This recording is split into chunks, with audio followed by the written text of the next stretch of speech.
Hello, kamusta tayong lahat? I praise the Almighty God, Yahweh, Jehovah, El Shaddai, the Creator of heaven and earth, our Creator who created us in His image and likeness, the omniscient, omnipotent, omnipresent,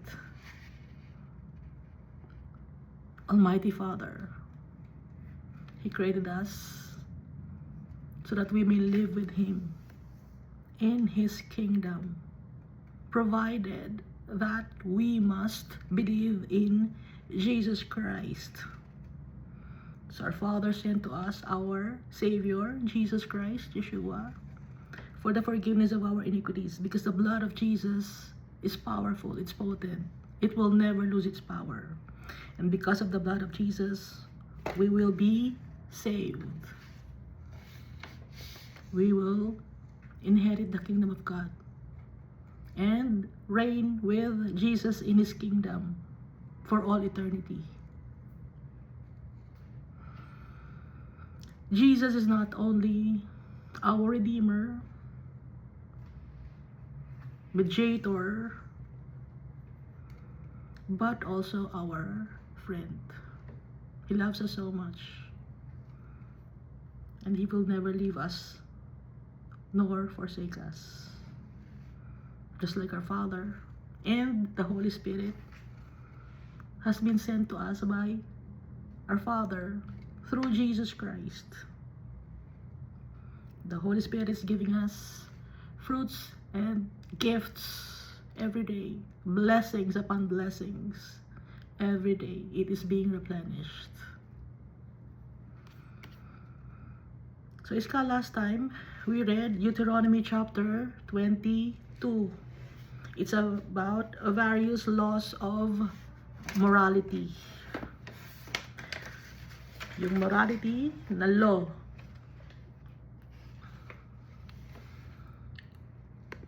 na dapat yung mga nawawalang mga bagay ibabalik sa kung sino man ang may-ari. Hindi mo aangkinin. Usually kasi sa society natin, pag may nawawalang bagay, inaangkin natin kahit hindi atin. Kasalanan yon na inaangkin mo ang hindi iyo. Hinahanap ng may-ari, hindi mo ibigay. Kasi ako naman ang nakakita nito bakit siya ganon? Pakalat-kalat kasi siya. Tamad kasi siya, pakalat-kalat ang kanyang mga gamit. O di akin na lang to. Mali yun.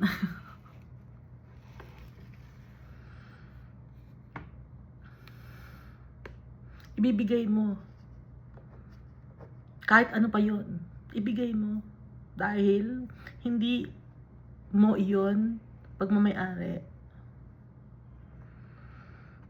Maging honest at respectful. Kasi ayaw mo na gawin sa iyo yon ng ibang tao. Kaya dapat, kung anong ayaw mong gawin sa iyo, huwag mo rin gawin sa kapwa-tao mo. Diba? Do unto others what you want others to do unto you. Sabi ni Jesus Christ, nasa book of, ano nga ba yun? Sa New Testament. Book of John. No?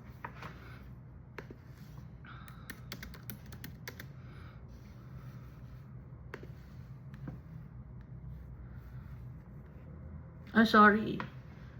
Nasa ano pala? Matthew and Luke.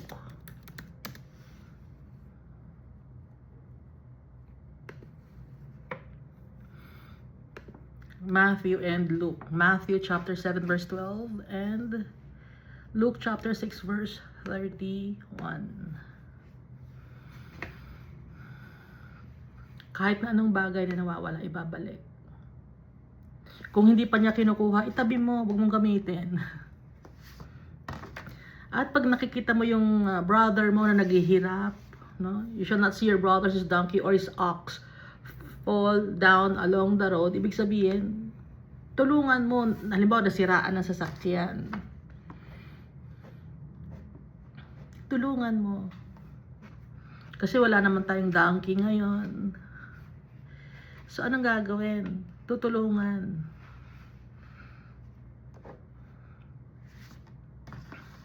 Huwag kang magtatago. Ay, ayun, nangangailangan ng tulong. Magtatago muna ako. You shall surely help him lift them up again. Utos ni Almighty Father yan. At ang mga babae, hindi dapat magsusuot ng mga damit panlalaki or aakto na lalaki. At ang mga lalaki, hindi pwedeng umakto na sila ay mga babae.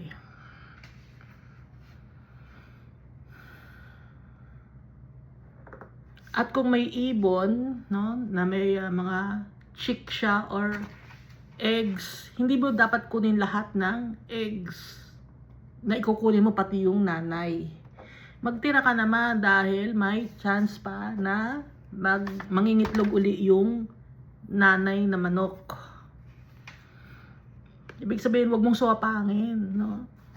Ay, hindi, akin na lang, pati yung nanay, uwi ko na lang. Total, nangingitlog to, uwi ko na lang lahat. Wag suwapang, wag greedy.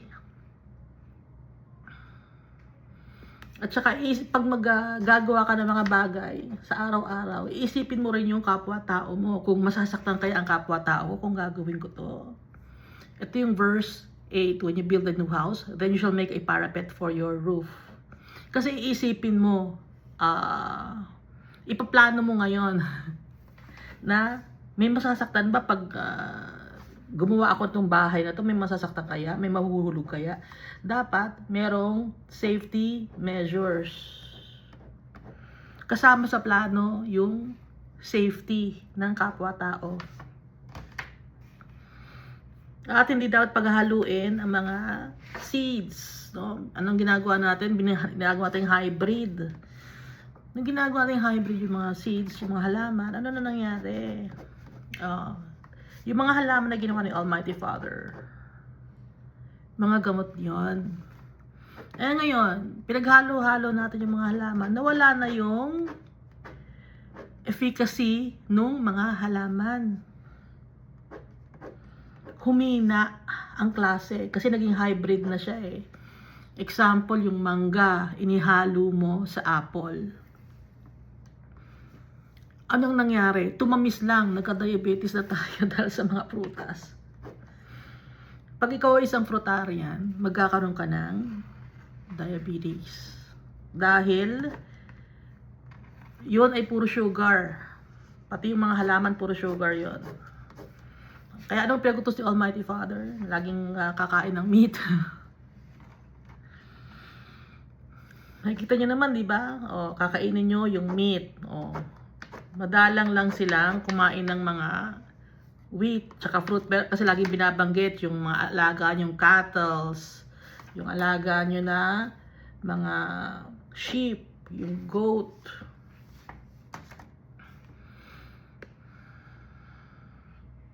Si Steve Jobs, isa siyang fruitarian. Anong kinamatay niya? Pancreatic cancer. Pag may pancreatic cancer ka, ibig sabihin diabetes yon. Hindi na gumagawa ng insulin yung kanyang pancreas. Dahil siya ay fruitarian. No? I-check nyo. Ay, ako lang pala nanonood na to.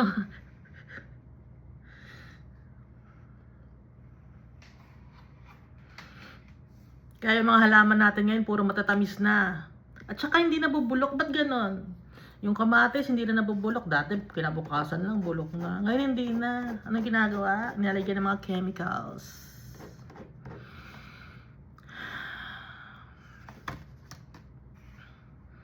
Pati yung mga grapes, nagtataka ako. Ang tagal na ng grapes na yun, hindi pa nabubulok. At saka yung seedless, no? Seedless grapes. Hybrid din yun. Kasi originally, may buto talaga ang seeds. Ba't may mga seedless grapes na yun? Kasi yung ginawang hybrid. Na hindi naman talaga dapat. So, na iba yung properties ng mga fruits and vegetables. Wala na, nangyari na. Ginawa na natin. Yung apple, wild apple talaga yon, hindi talaga matamis yon. Pero bakit ang tamis na ngayon ng mga apples? Kasi nga, meron na tayong ginawa, no? It's hybridization. Or marketing, pinaghalo-halo yung mga pananim. nawala ngayon yung gamot. Na dapat sana gamot yung mga yon para sa atin. At saka ano pa, you shall not plow with an ox and a donkey together. Nagtatrabaho pati yung donkey at saka yung ox, nagtatrabaho. Imbis na magpahinga muna yung ox, yung donkey muna. After ng donkey, pagpagod na yung donkey, yung ox naman. Huwag mong pagsabayin, ha? At saka, ibig sabihin itong wool and linen, no? Yung wool gawa sa sheep, yung balahibo ng sheep. Yung linen gawa sa ano yon, plant material yun, flax. Huwag paghaluin. Ibig sabihin nito, yung mga DNA, advance ang isip ng Almighty Father. Bioengineering. Yung mga bagay na hindi dapat magkakatulad, pinagsasama-sama ng mga tao ngayon. Kaya ano nangyari sa atin?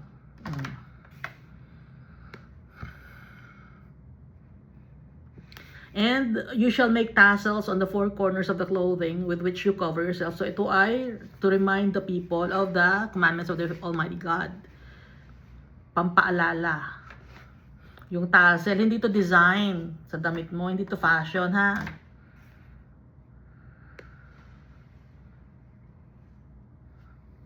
Tapos tungkol naman ito sa sexual morality, pagpipili ng asawa, magbabayad. Pag sinabi niyang hindi virgin, dapat ano siya, honest yung lalaki. Merong parusa pag nagsinungaling. At yung babae naman, pag hindi na siya virgin, pero sinabi niya na virgin siya, sinungaling din yon, papatayin siya. Babatuhin ng bato. Because it's an abomination. Para hindi gayahin ng mga tao ang kadumihan.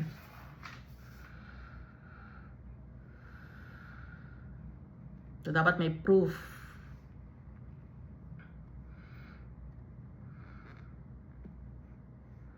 Tapos ang babae, pag nagtabi sa isang lalaki, pag ang isang babae may asawa, tapos tumabi sa isang lalaki na hindi niya asawa, pareho silang babatuhin ng bato para hindi gayahin na puro ang ginagawa nila ng mga tao ay pangangabit. Palipat-lipat ng partner. Anong tawag ba doon? Promiscuous, no? At saka, ang importante yung promise or yung oath. Pag nakapromise na isang babae sa isang lalaki, dapat yung mangyari. Pero pag she was abused sexually by another man, dapat sumigaw siya. Kasi pag hindi siya sumigaw, ibig sabihin, gusto niya rin yon. Ngayon, kung hindi siya sumigaw, ibig sabihin gusto niya yon, so pareho sila na babatuhin ng bato. Ngayon, kung sumigaw naman yung babae, ang pabatuhin lang ng bato ay yung lalaki. Kasi nagsigaw yung babae humingi ng tulong.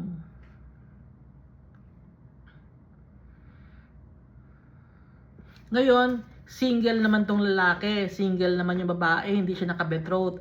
Tapos tinabihan ng lalaki yung babae. Dapat pakasalan or dapat maging asawa ng lalaki yung babae na hindi naka-betrothed. At magbabayad ng 50 shekels of silver sa tatay ng babae, parang dowry. At hindi sila magdi-divorce.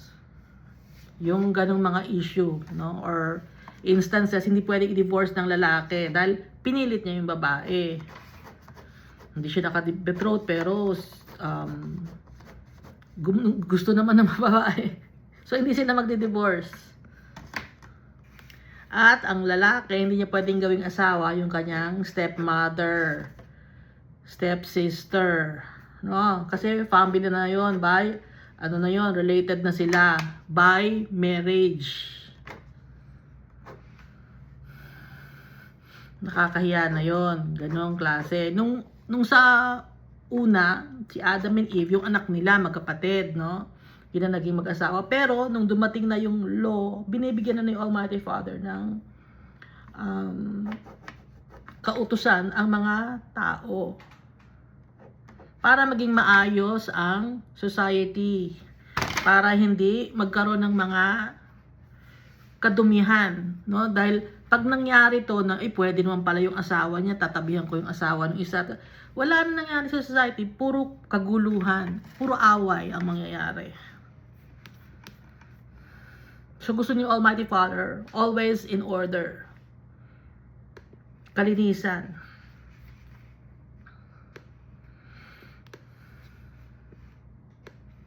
Si Abraham, half-sister niya, si Sarah, naging asawa niya. Kasi nga, wala pang law noon.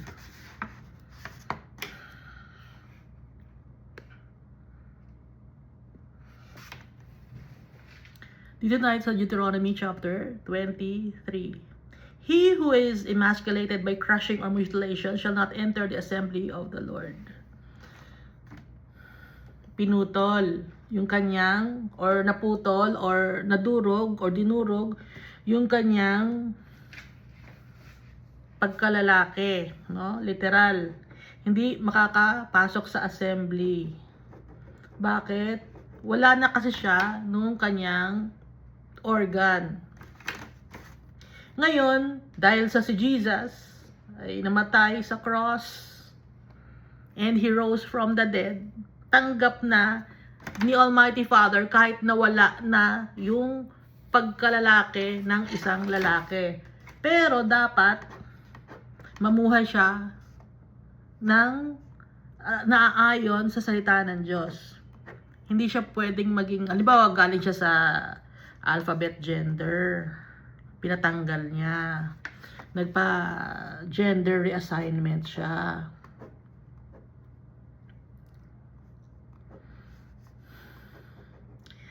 Actually, pag nagpa-gender reassignment ang isang lalaki, tinanggal yung kanyang organ, or hindi ko alam kung paano ginagawa, o iniiklian ba yun? Nawawala na ng lakas yung lalaki.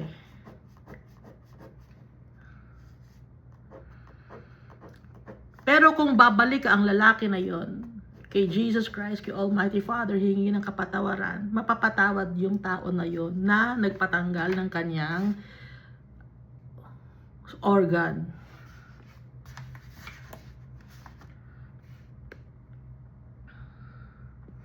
Verse 2, one of illegitimate birth shall not enter the assembly of the Lord, even to the 10th generation. None of his descendants shall enter the assembly of the Lord. Kung anak sa labas, hindi siya katanggap-tanggap kay Almighty Father. Dito sa Old Covenant, hindi siya pwedeng pumasok sa assembly. Pero ngayon, dahil nga si Jesus, He died on the cross and rose after 3 days. Kinuha na ni Jesus Christ lahat ng kasalanan natin at nabuhay siya after 3 days. Mapapatawad na. Dito legal na illegitimate, no? Physically, hindi physical, literal na illegitimate, literal. Pero ngayon, kahit illegitimate ka ngayon by birth, anak ka sa labas ngayon, tanggap ka ni Almighty Father. Dahil dito, ang binabanggit, hindi pa kasi visualization lang kasi ang alang naiintindihan ng mga tao dito. Okay? So ngayon, tanggap na ni Almighty Father kasi ngayon, adopted sons and daughters na tayo ni Almighty Father. Dahil kay Jesus Christ. So, ibig sabihin dito sa verse 2, yung noon, kung illegitimate ka, hindi ka tanggap sa assembly lang. No? Pero tanggap ka ni Almighty Father kung maghihingi ka ng kasalanan, ng kapatawaran sa kasalanan mo, tanggap ka ni Almighty Father. Sa assembly ka lang, hindi pwede matatanggap. Dahil nga, makikita ng mga tao, gustong iwasan ni Almighty Father ang kadumihan. Ayaw niya ng kadumihan. Ngayon, matatanggap na tayo ni Almighty Father kasi adopted sons and daughters na tayo. Legitimate na tayo na anak ni Almighty Father because of Jesus Christ. So noon, hindi literal na hindi tanggap ang illegitimate sa assembly. Ngayon, tanggap na kasi adopted sons and daughters tayo ni Almighty Father, legitimate na tayo. Ngayon, kung hindi ka nagsihingi ng kapatawaran kay Almighty Father, patuloy ka pa rin sa paggawa ng kasalanan mo, ayaw mong sundin si Jesus Christ, yung kanyang turo, matatawag kang illegitimate by the Almighty God. Illegitimate ka. Kung hindi ka nagtitiwala kay Jesus Christ, kay Almighty Father, sa Holy Spirit, illegitimate ka. Ngayon, dahil sa nasa heart natin, nakatira si Almighty Father, si Jesus Christ at ang Holy Spirit, legitimate na tayo, adopted sons and daughters na tayo. No? Sana may nakakaintindi. Kasi hindi ako marunong magsalita eh. Because of Jesus Christ, no? Ephesians chapter 1 verse 5 to 14, having predestined us to adoption as sons of Jesus Christ to himself, according to the good pleasure of his will, to the praise of the glory of his grace, by which he made us accepted in the beloved. Tanggap na tayo. Adopted na tayo. In him we have redemption through his blood, the forgiveness of sins, according to the riches of his grace, which he made to abound toward us in all wisdom and prudence.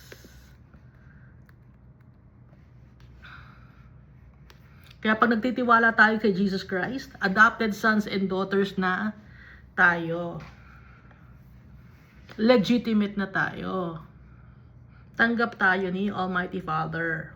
So, nung time dito, yung mga illegitimate, hindi tanggap. Kasi nga, dalawang ibig sabihin kasi itong verse 2 eh. Ipinapakita rito ni Almighty Father na pag illegitimate ka, hindi ka naniniwala kay Jesus Christ, illegitimate ka.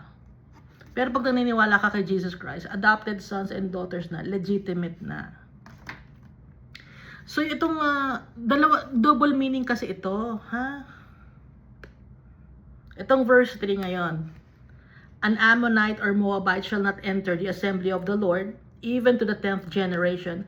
None of his descendants shall enter the assembly of the Lord forever, because they did not meet you with bread and water on the road when you came to Egypt, and because they hired against you Balaam the son of Beor from Pethor of Mesopotamia to curse you. Anong ibig sabihin nito? Literal noon, okay? Literal na illegitimate, hindi pwede. Literal na Ammonite and Moabite, no? Hindi tanggap. Pero ngayon, ano ang ibig sabihin ngayon nito? Yung Ammonite tsaka Moabite, sinisimbolize na to yung mga tao na galit sa'yo. Imbis na tulungan ka, anong ginawa sa'yo? Pagod na pagod ka, galing ka ng mahabang biyahe, no? Yung mga Israelites. Anong ginawa ng Moabites saka ng Ammonites? Gustong isumpa para matalo. Ngayon tayo, bilang anak ng Diyos, hindi natin dapat isumpa yung mga tao.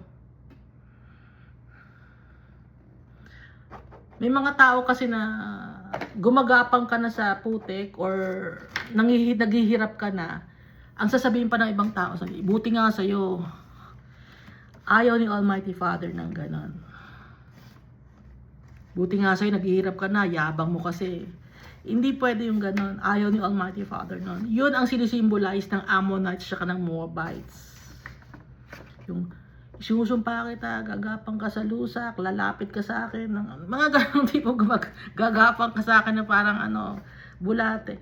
May taong ganon, may nagsasalita ng taong ganon, nakarinig na ako ng ganon. Akala nyo sa movie lang. May mga ganong klaseng tao. Kaya alam din ni Almighty Father, ha? Kung hindi kayo nakarinig na ako ng ganon. May mga taong ganon. Ayaw ni Almighty Father ng ganon. Hindi ka tanggap-tanggap kay Almighty Father yung wickedness, yung kadumihan, yung gusto mong isumpa, yung brethren mo. Dapat nga kasi mamahalin natin ang ating brethren. Itong Ammonites at Moabites, sinisimbolize ito yung mga taong boastful, arrogant. Gusto nila ng kapahamakan ng ibang tao.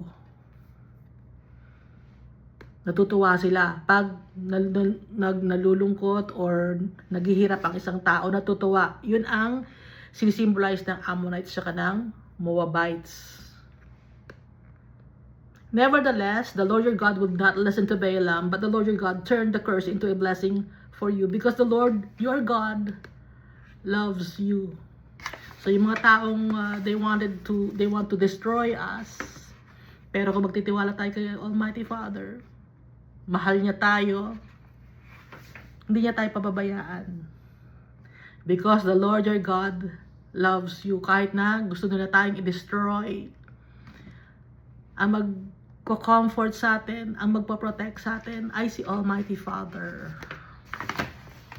Kahit ano pang gusto nilang mangyari sa buhay natin, magsusumpa sila sa atin, hindi gagawin ni Almighty Father yon. Hindi ni Almighty Father i-allow yon.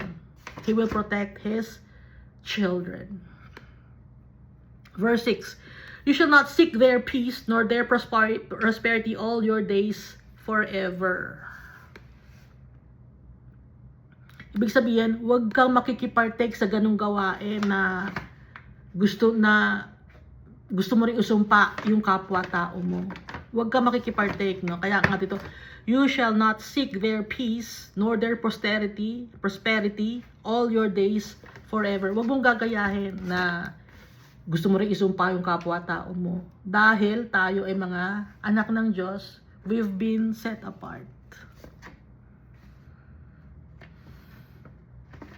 Verse 6, you shall not seek their peace nor their prosperity all your days forever. You shall not abhor an Edomite, for he is your brother. You shall not abhor an Egyptian, because you were an alien in his land. So nakikita natin dito, no? Ang utos sa atin lagi ni Almighty Father, puro pagmamahal, respeto, iintindihin natin ang mga tao. At kung may mga tao mang may galit sa atin, wala tayong dapat gawin kundi ang magtiwala kay Almighty Father. Kung may kasalanan tayo, may kakulangan tayo, humingi tayo ng kapatawaran kay Almighty Father using the name of Jesus Christ. Sa ngayon, sa New Covenant. Sa Old Covenant kasi, ito yun. Ha? Pero kung itatranslate mo mabuti, maipagko-connect mo yung Old Covenant sa New Covenant. Konektado. Kaya hindi mo dapat hindi mo pwedeng baliwalain ang Old Covenant or Old Testament. Kasi si Jesus Christ, He is the fulfillment of the Old Testament. Mga magubuting gawa ito na si Jesus, nagawa niya lahat. He is perfect. Mabubuting gawa, lahat na gawa ni Jesus ang kabutihan. Ang pagmamahal sa kapwa-tao. Verse 9, when the army goes out against your enemies, then keep yourself from every wicked thing. Kung meron kayong mga kalaban, sabi ni Almighty Father, dapat kayong huminto sa mga wickedness. Kung meron tayong mga bagay na pinagdadaanan na problema sa mundo, huwag kang gagawa ng kadumihan. Nakaka-experience ka ng trials and tribulations, sinaalaw ni Almighty Father yon to purify us. Kaya dito, no, i-compare na naman natin against your enemies. Yung enemies natin, hindi naman ang enemy natin ay tao. Dito sa Old Covenant, ang enemy nila ay tao. Literal. Tayo ngayon, symbolical or metaphorically speaking. Mga figures of speech. So kung nagkakaroon tayo ng mga trials and tribulations, huwag tayong gagawa ng wickedness. May mga tao na pag wala silang pera, nagnanakaw sila, kung ano-anong ginagawa ng kadumihan, naging scammer sila, naloloko sila ng tao. Huwag tayong gagaya sa mga ganon. Keep yourself from every wicked thing. We must be righteous before our God para maging blameless tayo. Verse 10, if there is any man among you who becomes unclean by some occurrence in the night, then he shall go outside the camp. He shall not come inside the camp. Ano ba yung occurrence in the night? Ang occurrence in the night, ito ay tinatawag na, sa lalaki to, no? Hindi nila gusto, pero ang alam ko, hindi nila gusto, pero sometimes nanaginip sila. Yung mga lalaki. Nagkakaroon sila ng nocturnal emission. Ito yung occurrence in the night na sinasabi. Ngayon, yung nocturnal emission na yung blood din kasi yon. Ha? Yung sperm cell or yung emission ng lalaki, blood din kasi yon. Okay? Kaya ito, then he shall go outside the camp, he shall not come inside the camp. Kasi madumi din yun. Kasi it's considered as blood. And also, it's lust of the flesh. Kahit panaginip, no, hindi mo sinasadya, kino-consider yun na madumi. But it shall be, when evening comes, then he shall wash with water, maliligo siya sa gabi. And when the sun sets, he may come into the camp. So pag mayroon siyang nocturnal emission, nalabas siya ng camp, kailangan niya maligo. Hindi siya dapat nakastay sa loob ng camp. Pag nakaligo na siya, pagbaba ng araw, pwede na siyang ulit pumasok sa camp.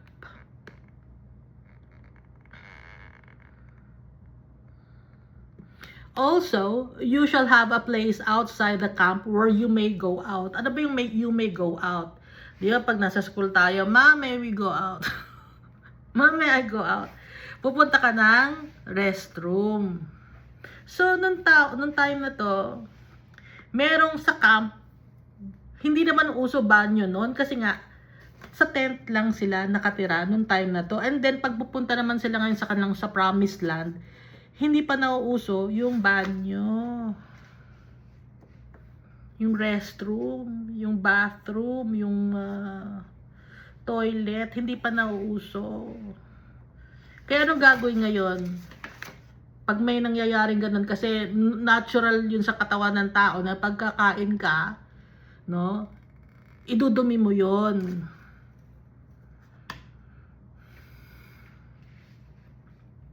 Gaya sabi ko dati, yung eat.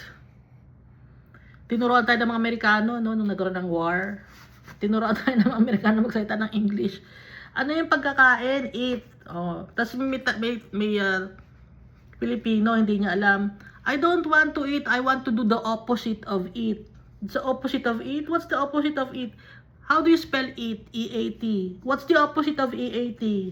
T-A-E. That's the opposite. I want to do that. I want to do that. Oh. So, doon na na-invento yung word na T-A-E. Kasi it's the opposite of E-A-T. Na.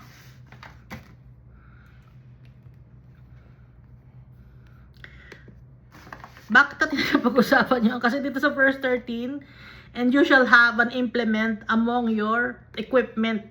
May dala-dala ka dapat na shovel. Pag magdudumi ka, may dala kang shovel. Ngayon, anong dala ng tao pag nagdudumi? Tissue, tabo, sabon, tubig, no? Noon, ang dala nila, dapat may dadala kayong implement. Ano yung implement? Shovel. And when you sit down outside, you shall dig with it and turn and cover your refuse. Magdidig ka, maghuhukay ka, para dun ka dudumi. Pag dumi mo, tatakban mo ngayon yon. Kasi, mangangamoy yun. Okay?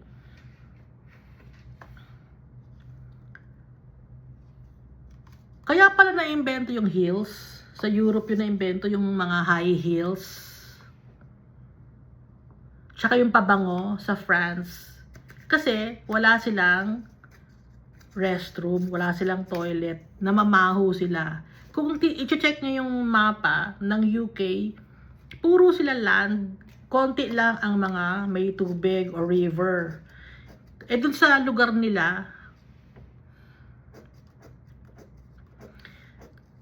natatapakan nila yung kanilang mga dumi. Kaya na-imbento yung high heels. Kaya rin na-imbento yung perfume dahil hindi sila naliligo. Yun ang pinapaligo nila, yung perfume. I-check nyo. Ha? Yun ang, kaya na-imbento ang perfume at high heels. Kaya yung high heels, kasi matatapakan nila. Kasi kahit saan sila dudumi, pwede eh. Kasi nga, hindi sila naturuan. Iba kasi tong mga anak ni Almighty Father, yung mga Israelites, tinuruan sila ng kalinisan. Okay? Yung mga lugar na maraming water, naghuhugas sila ng sarili nila, lagi silang naliligo. Pero yung lugar na, kung titignan mo sa mapa, yung lugar na madalang ang tubig, yun yung ang gumagamit nila lagi ay tissue. Ang pinakamalinis na country, Japan. No? So dito, yung Israel, kahit na may Sea of Galilee, Jordan River, merong Mediterranean Sea sa kabila naman, sa left side, malawak kasi ang lupain. Kaya, hindi sila laging makakapunta sa mga tubigan. Kaya kailangan nila maghukay. Para kung dudumi sila, hindi nakakalat, hindi nangamoy, hindi mangangamoy. Hindi pagbumulan ng sakit or plague. Kasi pag nilangaw yung dumi, tapos pupunta ngayon sa pagkain, o di nakain mo na, o nga karoon ka ng bulate, o pag nagkaroon ka ng bulate, ano na mangyayari sa'yo? Magkakasakit ka na, maghihina ang resistensya mo. Pag humina ang resistensya mo, tuloy-tuloy na yon. Ano? Tingnan mo, dugtong-dugtong. Ang galing ni Almighty Father. Dugtong-dugtong yung turo ni Almighty Father sa atin. No? Nandito lahat sa Bible. Magbasa tayo, ha?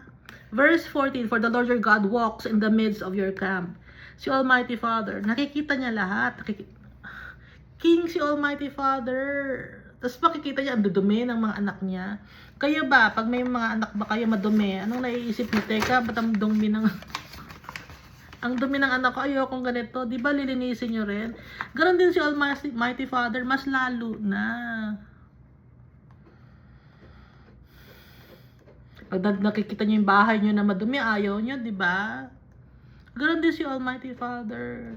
Kasi pinoprotekta niya yung health ng kanyang mga anak.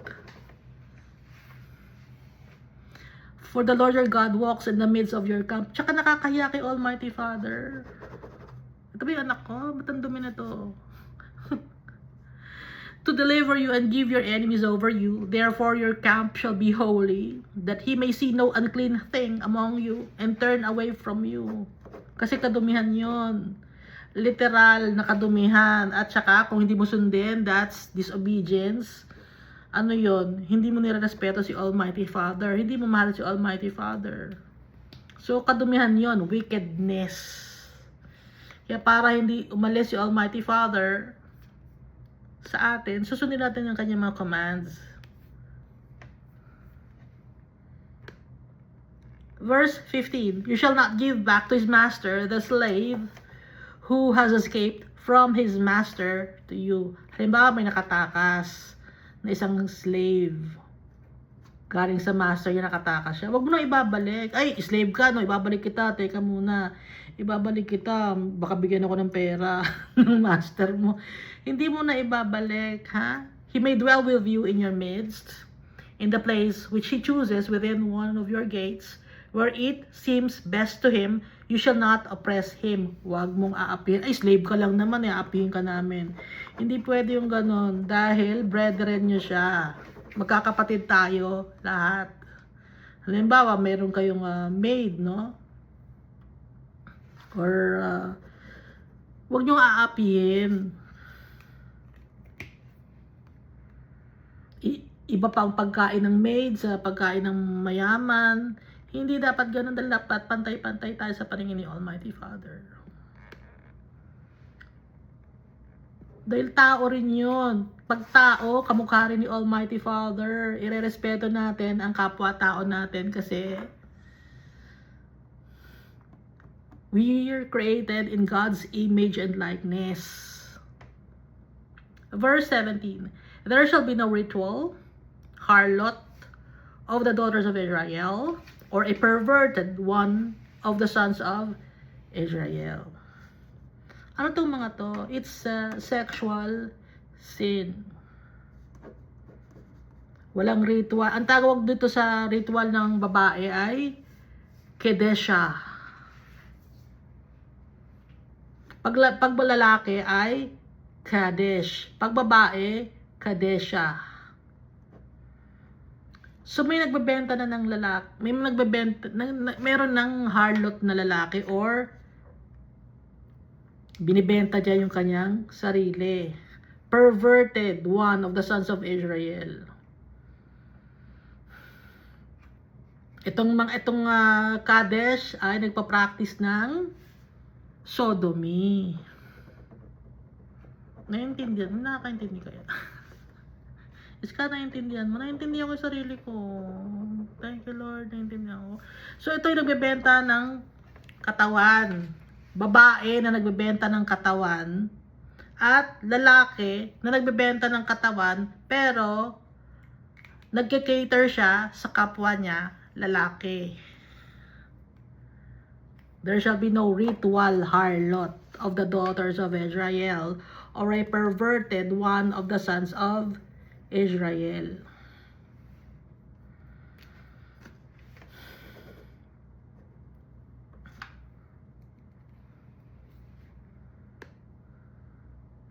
Verse 18, you shall not bring the wages of a harlot or the price of a dog to the house of the Lord your God for any vowed offering. Example, harlot ka. Binibenta mo yung sarili mo, katawan mo, para magkapera ka. Tapos nagbibigay ka ng tithes and offering. Ayaw ni Almighty Father, galing sa kadumihan. Ano?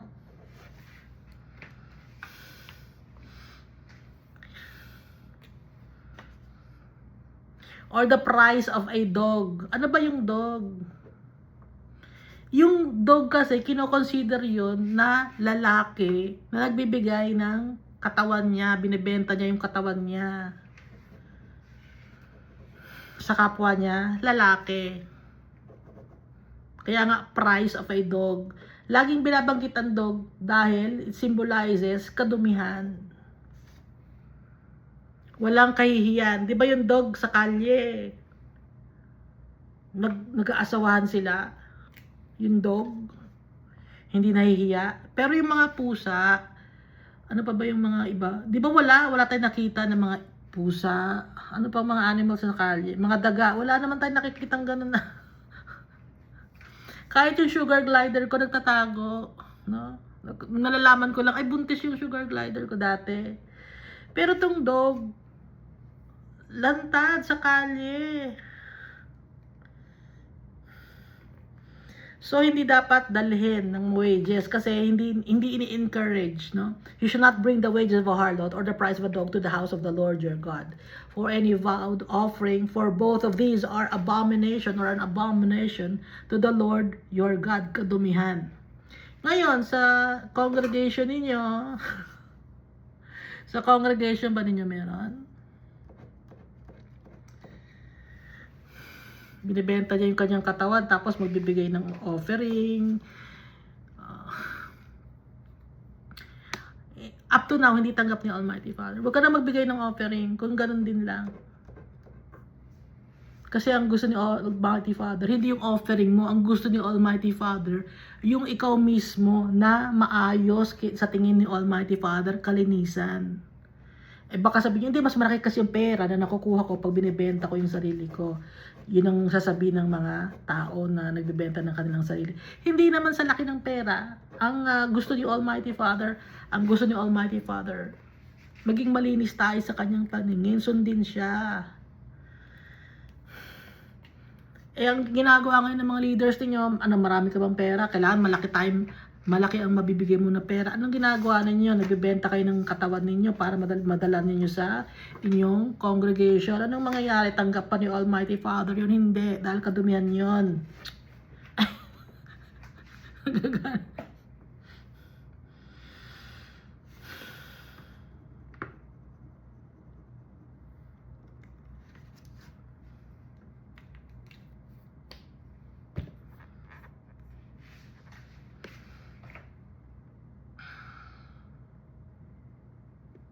Verse 19, you shall not charge interest to your brother in interest on money or food or anything that is lent out at interest.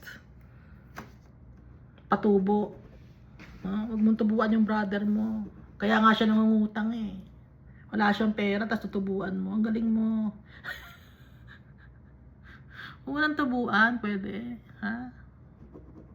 Hindi, nagkakaroon ng inflation. Kahit na magkaroon ng inflation, ang magpo-provide ng pangangailangan natin, si Almighty Father.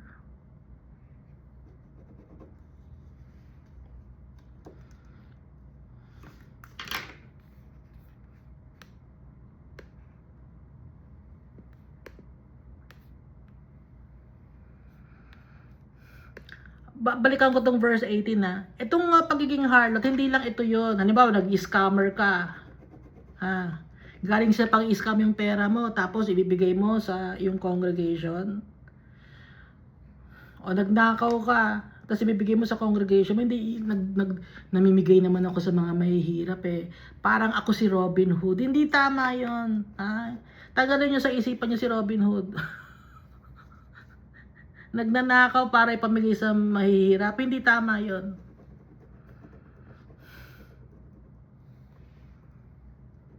Gumagawa ng crime para sa mga tao. Hindi tama yun. Hindi ganoon ang turo sa atin ni Jesus Christ. Hindi ganoon ang turo sa atin ni Almighty Father. Kahit pa sabihin nyo, hindi, yung ninakawan ko naman, masama naman ang ugali nun. Kahit pa masama ang ugali nun. Hindi pwede. Ayaw ni Almighty Father ng kadumihan. Huwag nang magbigay kung ganoon din lang, doon din nyo lang kukunin ang pera ninyo.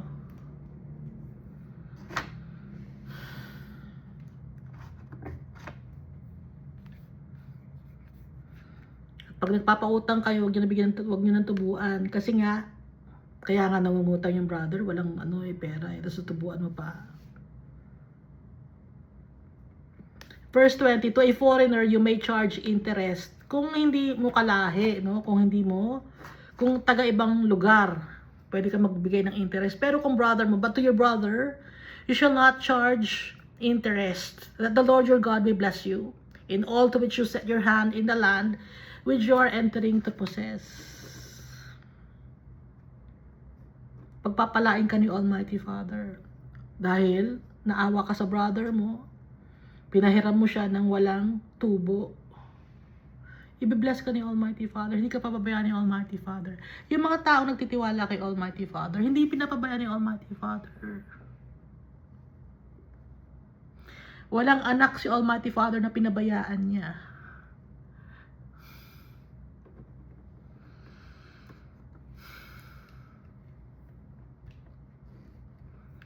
You must have faith in Jesus Christ and the Almighty Father.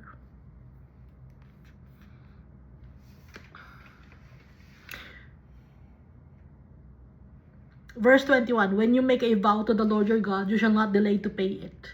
For the Lord your God will surely require it of you, and it would be a sin to you. Ngayon, kung nagpa-promise ka kay Almighty Father, Lord, pag nagkaroon ako ng malaking pera, bibigyan kita, Lord, i-offer ko sa mga tao, magpapakain ako. Kung ganun ang sinabi mo kay Almighty Father, na magpapakain ka sa mga tao pag nagkapera ka, gawin mo. Kasi promise mo yung kay Almighty Father. Ngayon, kung hindi mo ginawa yung promise mo, lagot tayo kay Almighty Father.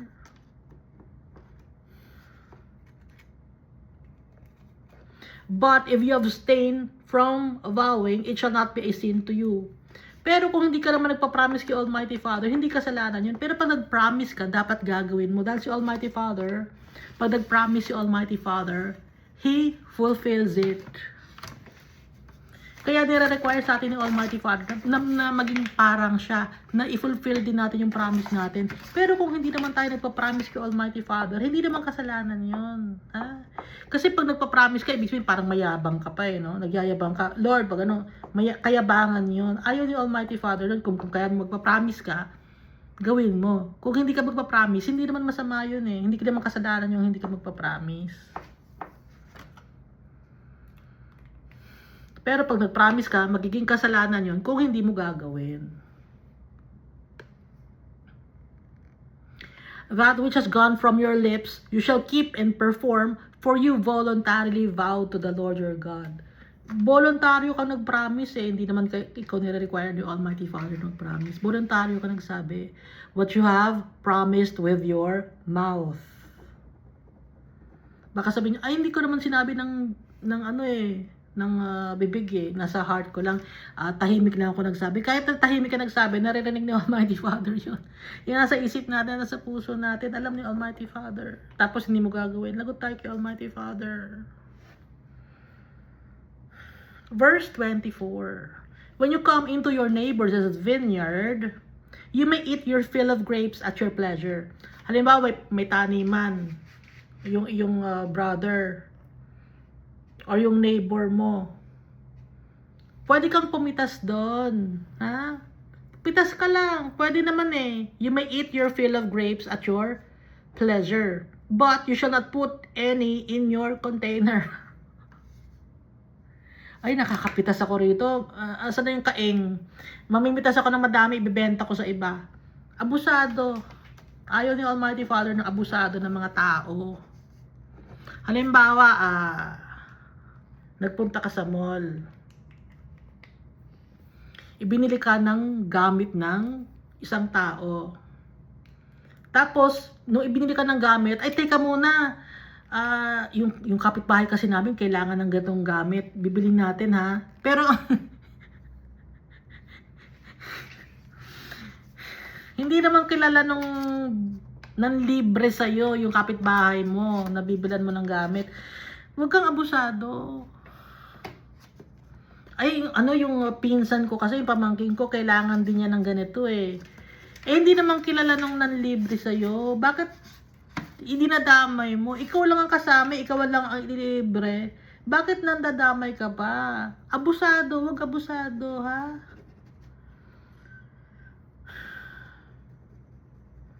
O kaya, binigay mo na to, binigyan mo na ng gamit yung isang tao.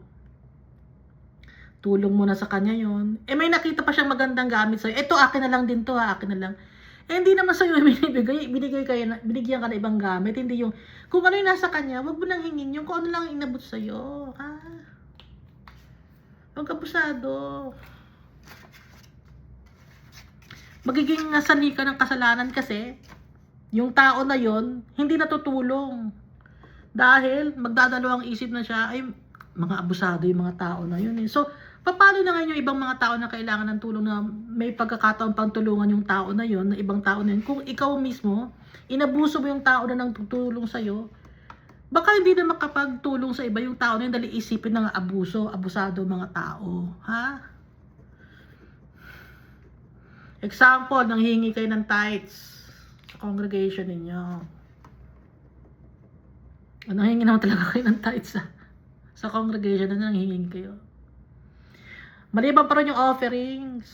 Maliban pa rin yung, nagbibigay naman ng tithes eh. Kailangan pa rin ng offerings. Sige pa, may bibigay pa yan. Ay, kailangan namin sa men's ministry. Ay, kailangan namin sa youth ministry. Ay, sa children's ministry, kailangan din namin eh. Sa women's ministry, kailangan din namin. Nagbibigay, abusado.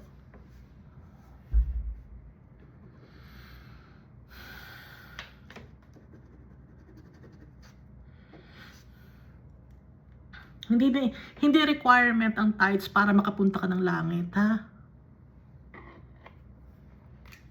Hindi requirement ang tithes.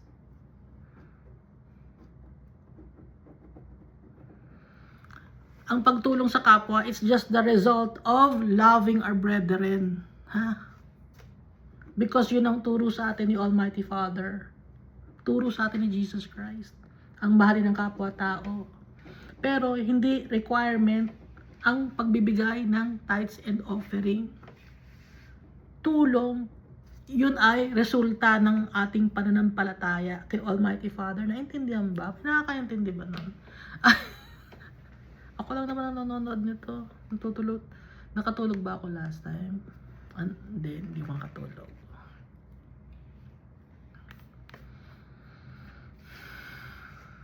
Ano pang example nito? When you come into your neighbor's vineyard, you may eat your fill of grapes at your pleasure, but you shall not put any in your container. Ano pang example nito? Iimbitahin ka sa birthday party. Invite ka. Anong ginawa mo? Ikaw lang imbitado eh. Sinama mo ang buong pamilya mo. Di ang dami nun. Ikaw lang ang imbitado. Yung mga hindi kilala, isinama mo. Lika, doon tayo makikain. Ano pang example? Ikaw, sige, imbitado lang pala. Sige, imbitado, ako lang ang pupunta pala.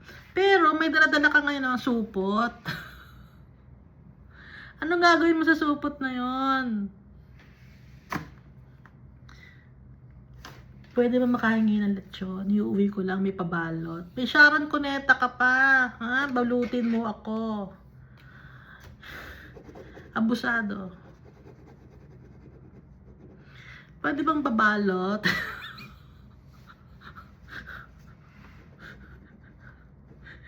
Yan ito, nandito sa Bible. Huwag ka na magpapabalot pa, ha? Nakakain ka na eh. Parang may iba pang taong makakain, hindi lang ikaw. Swapang, huwag kang swapang, ha? Verse 25. When you come into your neighbor's standing grain, you may pluck the heads with your hand, but you shall not use a sickle on your neighbor's standing grain. Yung sickle, yung pang-ani. No? Nandun ka sa neighbor mo na pwede nang anihin. Pwede kang kumuha, ha? Pwede kang kumuha ng paunti-unti. Pero wag mo namang anihin lahat. Wala nang natira para sa ibang tao. Wala nang natira doon sa may-ari. Inuwi mo na lahat. Sinwapang mo. May kakilala ko ganun tao. Pag feeling nila, kaya nilang abusuhin yung tao, abusuhin nila. Wag ganun. Tinuturuan tayo ni Almighty Father ng tamang ugali.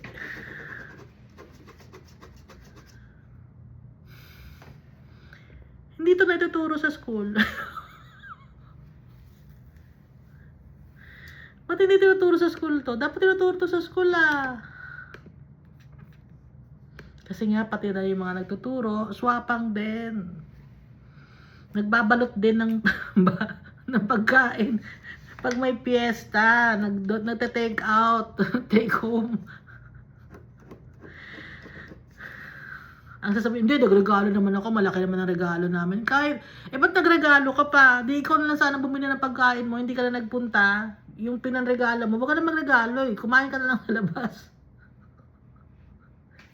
Kailangan mo, makuha ko yung binili kong regalo, mahal ang binili kong regalo, kaya dapat yung amount ng binili kong regalo, yun din ang may uli kong pagkain. O di parang hindi ka rin nagregalo.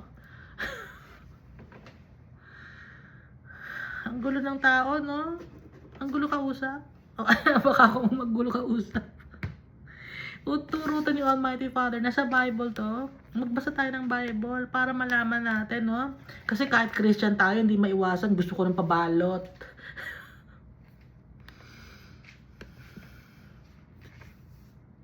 Dito na sa Deuteronomy chapter 24. When a man takes a wife and marries her, and it happens that she finds no favor in his eyes, but because he has found some uncleanness in her, and he writes her a certificate of divorce, puts it in her hand, and sends her out of his house. May divorce. Okay? Utos ni Almighty Father to divorce. Ang buong mundo, may divorce. Ang wala lang divorce sa buong mundo ay ang bansang Pilipinas, because they take pride in being the only Christian nation in the Southeast Asia. Hypocrisy. Gusto lang nila yung title, pero yung gawa hindi nila kaya. Wickedness, abomination. Sa Rome may divorce, sa Vatican may divorce. hypocrisy. Ang gusto ng mga namumuno sa ibang religious organization at sa society natin. Tanggap ni Almighty Father ang divorce. Nakalagay ito sa Matthew chapter 19. Si Jesus na mismo nagsabi, no? At saka sa 1 Timothy chapter 4 verses 4. Dito sa 1 Timothy chapter 4 verse 4, may katuruan na bawal daw mag-asawa. Hindi totoo yun. Hindi bawal ang mag-asawa. Basahin ko 1 Timothy chapter 4 verse 4 to 5. The Spirit clearly says that in later times, kailan ba yung later times ngayon? Later times na tayo ngayon eh. Some will abandon the faith and follow deceiving spirits and things taught by demons. Such teachings come through hypocritical liars, hypocrite na, whose consciences have been seared as with a hot iron. They forbid people to marry and order them to abstain from certain foods. Anong tawag sa mga taong yon? Hypocritical liars. Nag-abstain ka sa food. At saka, hindi ka dapat mag-asawa. Meron bang ganong religion? Meron. Which God created to be received with thanksgiving by those who believe and who know the truth. So wala nang pinagbabawal na pagkain. Ha? Mga hypocritical liars lang yon. Mga deceiving spirits ang nagtuturo nun, taught by demons. Ba't ko na yung mukha ko? Naiinis kasi ako dahil ba't gano'n yung mga tao? Nandito naman sa Bible They forbid people to marry and order them to abstain from certain foods which God created to be received with thanksgiving by those who believe and who know the truth. For everything God created is good and nothing is to be rejected if it is received with thanksgiving, because it is consecrated by the word of God and prayer. Ngayon, yung same people na nag-forbid people to marry and to abstain from food, sila ngayon ang ayaw ng divorce. Ha? Hypocritical liars.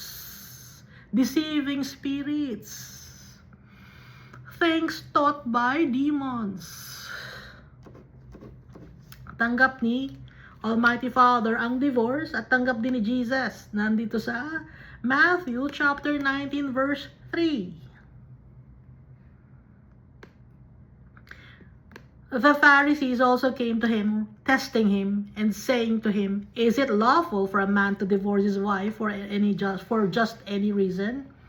And he answered and said to them, "Have you not read that he who made them at the beginning made them male and female?"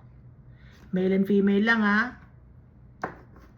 And said, "For this reason a man shall leave his father and mother, and be joined to his wife, and the two shall become one flesh.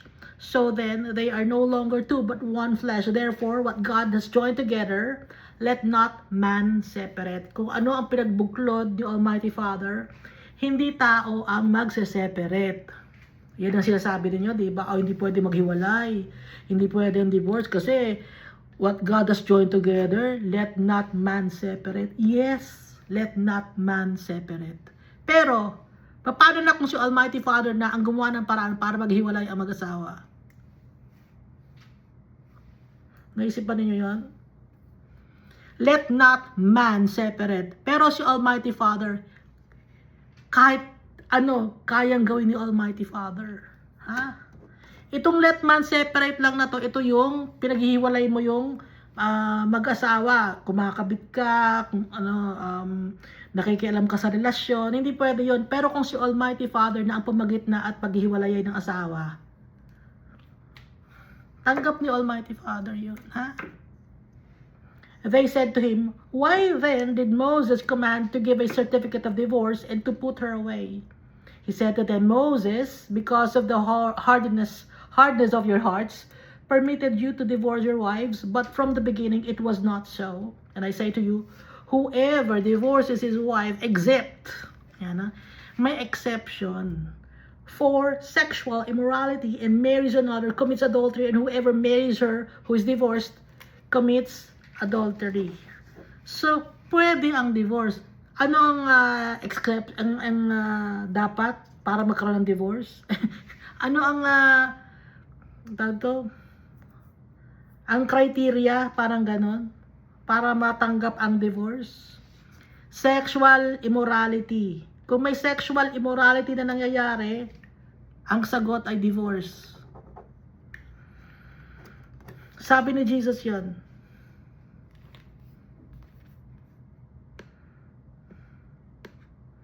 Ayaw ni Almighty Father na may mga naagrabyado. Kahit na mag-asawa, may nag-aagrabyaduhan, nagpapatayan. Gusto ba ni Almighty Father na magpatayan, may maagrabyado sa isang relasyon? Ayaw ni Almighty Father nun. Kaya, tanggap ni Almighty Father ang divorce. Sino lang ang ayaw ng divorce? Ulitin ko. Ang ayaw ng divorce ay yung mga tao na nagpo-forbid man to marry and to abstain from certain foods. Sino yung mga tao yon? Hindi ko napapangalanan, pero baka kilala ninyo.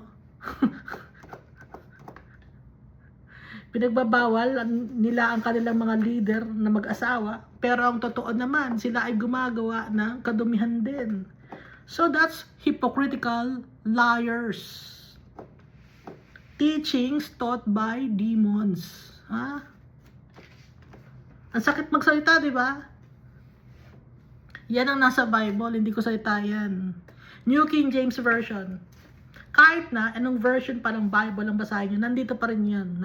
Basahin natin Matthew chapter 19 at saka sa 1 Timothy chapter 4. Kaya tanggap ni Almighty Father ang divorce.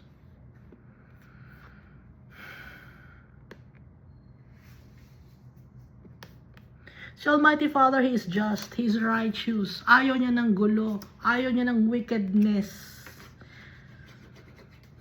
Kung may mga ganong pangyayari,